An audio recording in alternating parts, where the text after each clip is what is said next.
What's going on YouTube? Trucking to Life here one more time, guys. Guys and gals and gals and gals. Yeah. Anyway, guys, today's video is going to be about if you're owner operator, you got to deal with some of these mechanical shops or these shops. These truck shops. There's a couple things I'm going to touch on this video you got to watch out for and be careful of. And one thing I don't understand when drivers do this, when they finally find a good one, why do they do this? I'm talking about owner operators, I'm talking when I say drivers. I don't know, I don't get it. But anyway, you got some really bad shops out there, guys. When I had did a video about how to maintain your truck without going broke, and I mentioned in that video that you got to have a mechanic, electrical mechanic. I said something in the video, said make sure they're good mechanics. If they're not good mechanics, you're going to find out the hard way when your truck is still broke because they're not good mechanics. And you're going to find out when you drive up the lot and your truck still got the same problem ahead when you came in with, and you ask them to refund or try to re-diagnose it, they charge you another fee to re-diagnose it because they said they fixed it. So here's the thing. Bad shops is one of them shops where you don't have a really good rapport with them. They, you know, I like giving real stories. I mean, a couple shops I went to, right, when I was trying to find my good shop that I was, that I built my team up with. You know, you run across the bad apples, man. And I ain't never going back to them before. I ain't never going back to them ever again in life because it was a bad experience. Anyway, I was at this one shop and I forgot what I was getting done. It wasn't nothing major. They had this new kid at the shop, and you know when you're new at the shop, they get them guys. They run parts. They run to go get parts. They do stuff, and they implement them into the mechanical side of things little by little. And because I've been to so many shops, I kind of see who the new kid is, who the veterans are, and I can, you know, it's kind of like a culture, like a mechanic culture, right? So I'm up in there, and I'm like, I gotta hurry up and go, man. I hope y'all, because it's not a real bad fix, man. Just fix it right quick so I can go. And the guy, the manager, he was like, hey, all my other mechanics is out right now, but I got another mechanic coming in from bringing back parts. He better get on it, right, when he get back. I said, getting parts. Only people that get parts that I know about is the new guys. So I said, skip it, man. I got to get up out of here, man. I can't keep waiting, you know, whatever. So the guy get back. He bring the parts. He start working on the truck. This guy, I mean, when I say this guy looked like he was lost, it's like he never looked at a truck. Because, you know, some shops, they let you on the back. Some shops, you could sit in the back area while you watch them work on the truck. It depends on how the shop's set up. But anyway, the way this shop was set up, I was like literally sitting right here, and they was right there working on the truck. And I'm looking at them. It got to the point where now I'm like, hey, I start giving them advice, like, hey, you thought about moving that first to move this? So yeah, I should better do that. I'm like, dang. So an hour and a half job, I say, turns to about a good 6 hours. Only reason it turned to 6 hours is because the guy finally he couldn't get it. When he finally did get it, some other guys came back. They ran them on some apart, and it was just stupid. It was a real bad experience. And I'm asking the manager, like, hey, could you get this guy who's been here a while to do it? No, he can't. Once he get back from, he got to go work on. He got this project over here working on. He can't do it. This guy, he got you. So anyway, you'll have bad shops, man. A bad shop is a shop where they lie to you a lot. They price gouge. And I'm going to go into little details of how you identify this stuff. They don't do good work, period. And they don't have a fast turnaround rate. Price gouging. They overcharge for everything. Like they may say, well, you can bring your part in, but we ain't going to warranty it. But some shops say, well, you know what? We don't use outside parts. We don't use our parts. So they'll get a part at discounted price because they're a mechanic shop, which I understand is business. Then they'll upcharge you for the part to put it on there, which I get is business. But if you do all that, make sure you fix it right. It's been times I went to the shop that wasn't even my main shop. It was one of the random Joe Blows I told you guys about. They said, oh yeah, we know what that is. We know what that is. It's diagnosed. We diagnosed it as this. So they go to fix it. I'm like, okay, cool, fix it, whatever. They tell me the price. I tell them, okay, I can do that. Fix it. I'm out. I'm gone. I get the truck. I arrive the lot. Problem still there. The truck's still shaking crazy. I get back in and say, hey, I turn my back around, go back in and say, hey, the problem's still here, man. I thought you fixed it. Well, we did fix it. That's what we discovered that was the problem. And you like, no, it ain't the problem because I still got the problem. You're like, well, that ain't on us. So you want to give it back to us? We can re-diagnose it with something else, and we can try to fix it. We ain't gonna say try. We can fix it. The other problem is wrong because we fixed the problem you came here for us about. That's what I'm saying. They lied to you, man. Like, I know for a fact that wasn't it. Like, it's been times I had to have some shocks done, right? This how sometimes these people could be like not that competent, man. I needed some shocks done. Shocks is real quick. It don't take long all day to do no shocks, man. So I had the guy, I had him change like 2 shocks out. I told him, middle axle shocks on the drives I need changed. Simple. I went to the dealership to get at the part. I needed the part put on, but it wasn't pertaining to the shock part. They could do the shocks while I go get the part. Cause I did sometimes. Sometimes I go get the parts myself. A lot of times I get it myself. It's cheaper, and you get a warranty with the part. So someone with the part, you take it back to the dealership. The shop will warranty it sometimes, but if it's outside, they ain't gonna warranty your part. But if it's their stuff, they'll warranty it to a certain point. Anyway, that's a whole nother story by itself. So I go to the dealership to get the part. I come back, this guy changed the wrong 2 shocks. I'm like, hey, I looked at my truck like, hey, I thought you said you go change the shocks. So I did. I look back. I said, bro, I said the middle 2 shocks.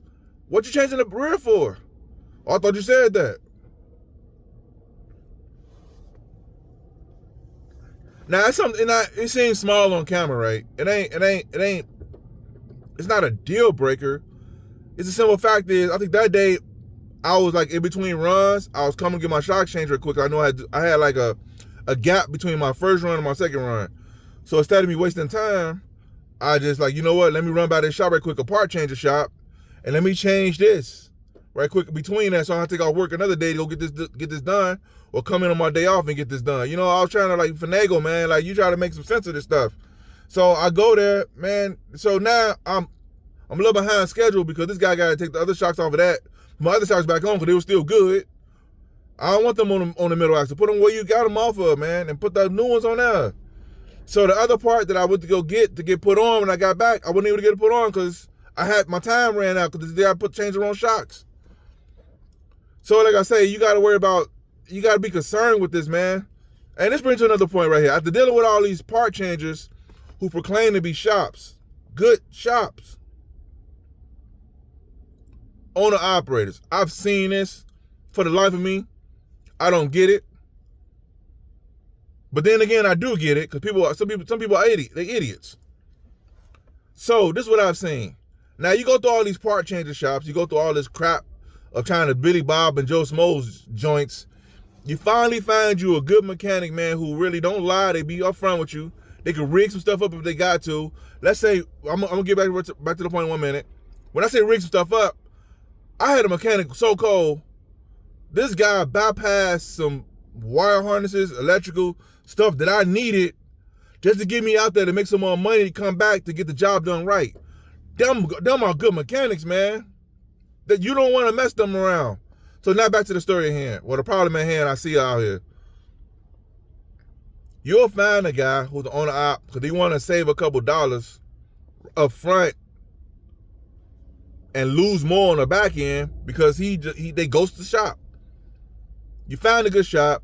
You put your truck in there. They on good merit. You be coming to it for a little while. The guy probably paid him a couple times, so he built up a good relationship. So now what the dude feel like he want to do is like, no, I don't want to pay that. Or the shop may say, hey, look, I'm gonna fix it right now. Just come back and pay me for my money, or pay me back, or pay me later, right? Sometimes you'll build good rapport with shops like that. They'll do that. They'll fix you, get you up the road, get some more money. Then you come back and pay them, right? So what some guys will do is they'll do it, and then they'll just leave the shop and they'll ghost. I mean, one time I had this one shop. I referred this guy to the shop. It was one of my hitters, man. This was one of my hitter shops. And it kind of made me look bad. You know what I'm saying? And I was like, man, I gotta be careful who I refer now, man, because I don't want to be looking bad, man. Because like I say, I gave them my word. I referred this guy to the shop. The guy went over. They got a couple things fixed, paid. But then one time, I guess the price was a little too much for him, so They fixed the truck. They let him ride off. He never came back. So the shop coming, who you think you'll talk to next? Me. Hey, what's up where your guy at? I'm like, what guy? The one you referred to us. He owed us owed X, Y, and Z. He won't pay us our money. I said, what? I said, man, I don't know what's going on with him, man. I mean, I could try to find out, man, but I don't know. Long story less long. Why would you ghost a good shop knowing you got all these Billy Bobs out here, man? They will hold your truck hostage. You can finally get it back, and it's still broke. But yeah, you got a shop that's actually good. They do good work. They got good turnaround time. They fair on their prices. They up front with you. They'll cut costs to help you out a little bit. They'll get you straight to get you up the road, to get back, to hit them back later on. They won't hold your truck hostage because you ain't going to make the payment. Some shops will hold your truck hostage if you don't make the payment. Then you got these good shops that's good at good work, good quality people. They get you where you got to go, and they give you your truck after they fix it. Say, come back and pay me on good merit, and you ghost them. I never understand that, man. Then they wonder, you see them broke down later on. You got any more shots you can give? No, ain't got no more shots for you, man. You ain't paid the last one you want to. Man, I really gotta get this done, man. You know, I keep running to these people that keep fixing my stuff wrong. You messed up a good shop, man. Why? I don't understand the logic behind that. Like, you gonna save a couple dollars right now, but you gonna be in the situation you in right now because you ain't got no shop to go to. That's good. Look, I'll tell you like this. Here's one thing too. I will say this. This ain't got nothing to do with the video, but it kind of do. Even if you do find a good shop and they do let you write off a credit, you want to be careful with that. Reason I say you want to be careful with that is, I've known people. I didn't do it myself personally because I hate owing. I hate owing people. But sometimes you gotta owe. When things is tight, you gotta owe. But what some people will do is they'll go get their truck fixed at a shop that's decent, a good shop. They'll write off on the credit. Something else will break. They'll bring it back. They'll fix that too. Now that bill is piling up that you owe. So the bill sometimes gets so high where you can't pay it back, and then they ghost the shop. But I seen people go shops on less than that. The bill ain't that high. They ghost it. But so anyway, you gotta be careful with that. Don't build up so much credit at the shop where you can't. Then you making payments every month. Now it's just a monthly bill because you can't afford to pay it all at once. And all the money you do make, it probably going to something else because something else probably broke. Now you feel like you want to ghost the shop. Man, don't do that. If you ain't got the money to get it fixed and you so far behind with the shop already, pay them their money, get even first, man. Or just walk away from it, man. Like, not the shop, but walk away from that truck at that moment. Pay your bill. You never know, you might need them later on. And then just call it one, man. Don't keep racking up the bills because the shop is cool with you. Eventually the shop will be like, man, hey, this guy owed me like 15 grand.